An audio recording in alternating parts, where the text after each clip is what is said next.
Hi friends, ನಮಸ್ತೆ. Welcome back to our YouTube channel. ನಾನಿವತ್ತು ಪಾವ್ ಬಜಿ ರೆಸಿಪಿನ ನಿಮ್ಮ ಜೊತೆಗೆ ಶೇರ್ ಮಾಡ್ತಾ ಇದ್ದೀನಿ. ಸೊ ನಾನು ನೆನೆಸಿಟ್ಕೊಂಡಿರೋವಂಥ ಬಟಾಣಿ ಮತ್ತು ಆಲೂಗಡ್ಡೆ ನೆನೆಸಿಟ್ಕೊಂಡಿದ್ದಿಲ್ಲ, ತೊಳೆದಿಟ್ಟಿದ್ದೆ.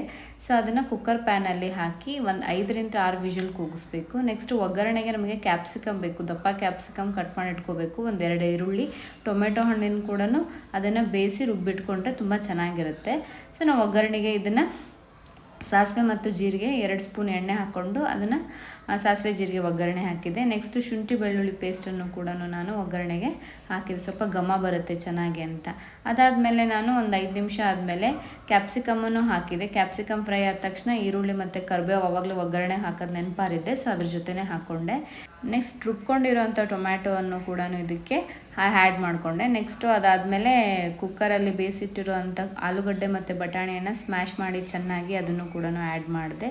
ಒಂದು 5 ನಿಮಿಷ ಕುದಿ ಹತ್ತಿದ ಮೇಲೆ ನಾವೇನು ಮಾಡಬೇಕು, 2ರಿಂದ 3 ಸ್ಪೂನ್ MTR ಪಾವ್ ಭಾಜಿ ಮಸಾಲಾನ ಹಾಕ್ಕೋಬೇಕು. ನೆಕ್ಸ್ಟು ರುಚಿಗೆ ತಕ್ಕಷ್ಟು ಉಪ್ಪು 1 ಸ್ಪೂನ್ ಉಪ್ಪನ್ನು ಸ್ವಲ್ಪ ನೋಡಿ ಹಾಕಿ.